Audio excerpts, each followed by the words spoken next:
இப்போ வெஜிடபிள் இலையடை உண்டாக்க போகிறேன். ஓகே. வந்து பாலாப்பழத்தாலெல்லாம் ഉണ്ടാക്കിயிருப்பா எல்லாரும். நீங்கள் காட்டியிருக்கள் இலையடை பூர்ணம் வச்சு காட்டியிருக்கள். வெஜிடபிளில் ഉണ്ടാக்க போகிறேன். அதுக்கு இலை வேணும் முக்கியமாக. இலையை சீந்தி வச்சுப்போம். அதை அந்த மாதிரி கேஸ் எரியாத்த அதில் இப்படி வாடி வரும். அது எதுக்கு கலர் சேஞ்ச் அது எதுக்குன்னு வச்சா இலை மடிச்சா உடஞ்சி போகாக்கி இருக்கிறது. கீறி போகாக்கி இருக்கு. ஆமாம். அல்லாது நமக்கு சொன்னால் கேட்காது. அதுக்கு வேண்டி வடக்குன்னு இருக்கும். வடக்குன்னு இருக்கும். இது சாஃப்டாக மடிக்கிறதுக்கு வரும். சாஃப்டாக மடிக்கிறதுக்கு வரும். இப்படியாக்க இலையை வாட்டிக்கணும். வாட்டி இலையை எடுத்து வச்சுவோம். ஓகே. அதுக்கு வெஜிடபிள் எல்லாம் நறுக்கி வச்சுவோங்க. உருளைக்கிழங்கு, பீன்ஸு, எங்கிட்ட மஞ்சள் பூசணி இருந்து அது, கேரட்டு, கேப்சிகம், இது வந்து காலிஃப்ளவர், கொஞ்சம் கீரை இருந்து கீரை தண்டு இருந்து அது கீரை இருந்தால் கீரையும் போட்டுக்கலாம். கொத்தமல்லி, கருவேப்பிலை, இஞ்சி, பச்சை மிளகாய், கொஞ்சம் பாசி பருப்பை கொதிக்கிற தண்ணியில் போட்டு வச்சுருக்கேன். ஒன்றிச்சு இல்லாமல் வேகும். அதுக்கு வேண்டிட்டு அதுக்கு தாளிக்கிறதுக்கு வந்து உளுத்தம்பருப்பு, கடலைப்பருப்பு, கொஞ்சோண்டு ஜீரம், கடுகு, மிளகா வெத்தல், பெருங்காயம். இந்த பச்சரிசி அரிசியை ஊற வச்சு அரைச்சி வச்சுன்னு இருக்கேன். அது கூழு கிண்டு எப்படி பண்ணுறது சொல்லி காட்டுறேன். காயம் இப்போ ஏகദേശം ஒரு 1.5 கிளாஸ் அரிசி. இது என்னது அது என்னது? இது வந்து அரிசி அரைச்சி வச்சுருக்கேன். இது கொஞ்சம் வெள்ளம் விட்டு வச்சுருக்கேன். இதுக்கு அதுலேருந்து ஒரு டேபிள் ஸ்பூன் எடுத்து ஒரு கிளாஸ் வெள்ளம் விட்டு வச்சுருக்கேன். அதை கூழு காய்ச்சறதுக்கு. ஓகே. அந்த பலாப்பழ இலையடிக்கு பண்ணின மாதிரியே தான். ஆமாம். இப்போ கூழு கட்டு பண்ணி காட்டணுமா? கஷ்டமாக இருக்கும்.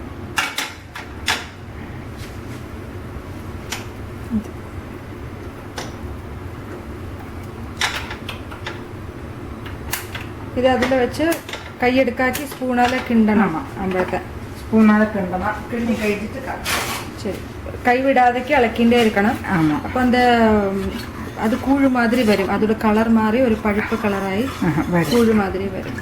உப்பும் போட்டுவோங்க. மாவில் எத்தனை வேணுமோ உப்பு, அதுக்கு வேண்டி உப்பு போட்டுவோங்க. அந்த கூழு அடுப்பில் வச்சு இந்த அளவுக்கு இப்படி ஆக்கியிருக்கேன். இது சூடு ஆறிட்டு இந்த மாவில் போட்டுட்டு இளக்கிங்க. அதுக்கு உப்பு வேண்டது போட்டுவோங்க. வேண்டி உப்பு போட்டுவோங்க. ஓகே. എന്നിട്ട് அதை இளக்கிட்டு இது சூடாறிட்டு இளக்கிட்டு உண்டாக்கத்தை காமிக்கிறேன். அப்போ அதுக்கு உள்ள இந்த இது வெஜிடபிள்ஸ் வதக்கிறதுக்கு இது சூடாக்கி இருக்காரு. ஆமாம். இப்போ தேங்காய் எண்ணெய்க்கும் விடுறேன். உங்களுக்கு ஏதோ ரிஃபைண்ட் ஆயில் வேணும். உங்களுக்கு எந்த எண்ணெய் உங்களுக்கு வீட்டில் யூஸ் பண்ணீங்களோ அதை விட்டுவோங்க. அது காயட்டும். 1/2 டீஸ்பூன் கடுகு,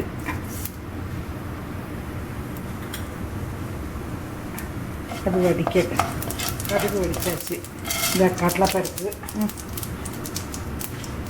உளுத்தம்பருப்பு அது சவக்கட்டை.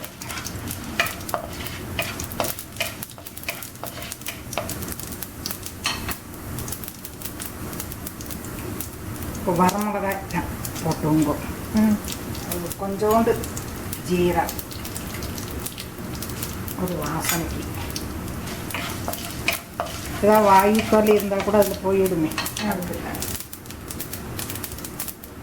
இப்போ இதில் சின்னதாக்குறேன்.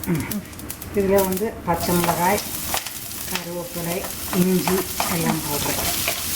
அது ஒன்று வதங்கின பின்ன நீங்கள் எல்லா காயும் போட்டு இந்த பருப்பை சுடுதண்ணி வச்சு விட்டு வச்சுருக்கேன். அதை போடுறேன். பாசி பருப்பாக்கு ஒரு 1/2 மணிக்கூர் வச்சுருக்கோம்ல. ஆமாம். இப்போ எல்லா கஷ்டத்தையும் போட்டு விட்றேன். அதிலே வந்துருக்குங்களா? அதிலே வந்துருக்கு. ஒரு கிளாஸ் வெள்ளத்தையும் விட்டுட்டு மூடி வச்சுருக்கேன். கீழே அந்த பருப்பு இருக்கட்டுங்களா? இந்த ஊற போட்டதுனால எல்லாம் ஊற்றி வந்துடுங்க. வெள்ளம் கொஞ்சம் விட்டுட்டு மூடி வச்சா நம்ம அந்த பொரியல் பண்ணுறோம் இல்லையா, அதே தான் இருக்குது. இது இந்த நீங்கள் சொன்னால உசிலி மாதிரி கூட பண்ணுவோம். உசிலி கூட பண்ணி போடலாம், இது நல்லா இருக்கும். ஓகே. மஞ்சப்பொடி போடுறேன். உப்பு எல்லா கஷ்டம் வேகிற கஷ்டம்தான், அதனால நான் உப்பு அதுக்கு வேண்டி உப்பு போட்டு விடுறேன். ஓகே. அது கொஞ்சம் பெருங்காயம் வேணும். பெருங்காயமும் போட்டுக்கிறேன். இப்போ அதை தழைச்சி மூடி வச்சு வேகட்டும். ஓகே. வெள்ளம் விட்டுருக்கே, ஒரு கிளாஸ் வெள்ளம் விட்டுருக்கே, அந்த வெள்ளத்தில் நல்லா வேகட்டும். மட்டும் அந்த மாதிரி நல்லா சேர்ந்த மாதிரி வந்தாச்சு எல்லா கஷ்டம். அதுதான் வெள்ளத்தை இல்லாமல் ஒரு கிளாஸ் ஊற்றுக்க சொன்னேன். இப்போ அதில் தேங்காய் போட்டுவோம். பொரியலங்காட்டும் கொஞ்சம் கூட உதிரிதிராக இல்லாட்டி கொஞ்சம் ஒரு இதாக இருக்கணும். மசிஞ்சு ஆமாம், இந்த மாதிரி எடுக்கிற மாதிரி கொஞ்சம் குழஞ்ச மாதிரி இருக்கணும். இது தேங்காய் பூ போட்டிருக்கேன். இனி இதை இலையில பரட்டி வாசம் வச்சு விட்றேன். இது இந்த மாதிரி இருக்கணும். இது படைச்சி போச்சு மூடி வைங்கோ. அதுக்குள்ள மாவை சரி பண்ணுறோம். அந்த வெறும் மாவு இருக்கு, இதில் இந்த கூடு வச்சுருக்கோம், இதை போட்டு அளக்கணும்.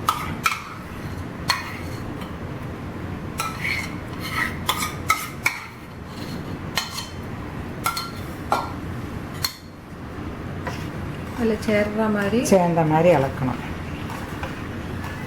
ரொம்ப தண்ணியாகவும் இருக்கக்கூடாது. ஆமாம், இந்த கண்டன்ஸ் இந்த மாதிரியே இருக்கலாம்.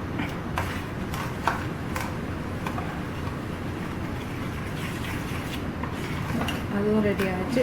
அதொன்று இலையை தொடச்சி நான் பண்ணுறதுக்காக அந்த மாதிரி இருக்கும். ஒரு 4 ட்ராப்பு எலும்பிச்சமாக பொழிஞ்சுவோம். ஒரு டேஸ்ட்டுக்கு அந்த புளி இதெல்லாமே நல்லா இருக்கும்.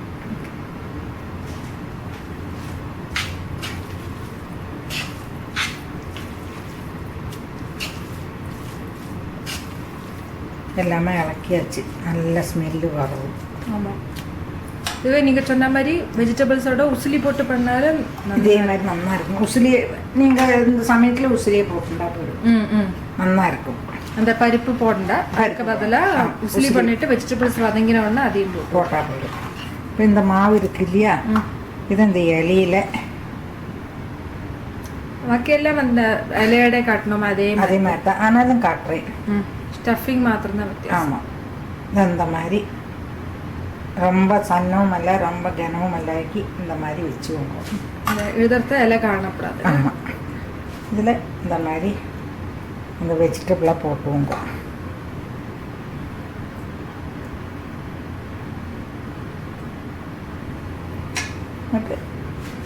மடித்து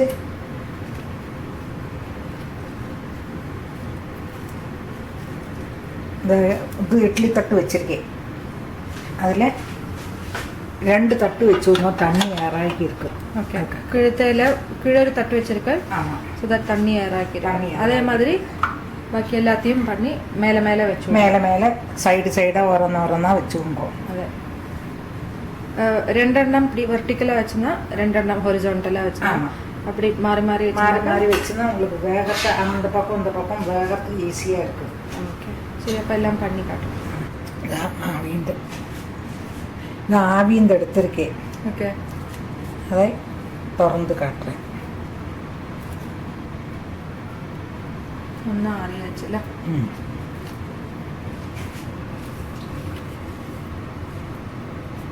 இந்த மாதிரி வரும். சும்மா அப்படியே சாப்பிட்றதுக்கே நல்லா இருக்கும். நான் 2 திறந்துக்கண்டா, இலையை எப்படி மடிச்சிருக்கோமோ அதே மாதிரியே திறக்கணும். ஓகே,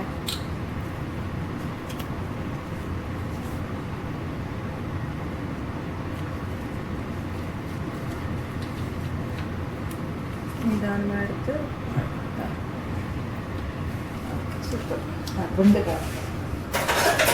உள்ள இலையோடும் அதோடமா வாசனையாக இருக்கும். வெஜிடபிள்ஸோட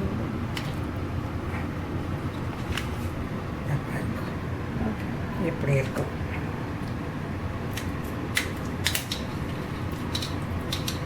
சரி, எல்லாரும் ஜாலியாக சாப்பிடுவோம்.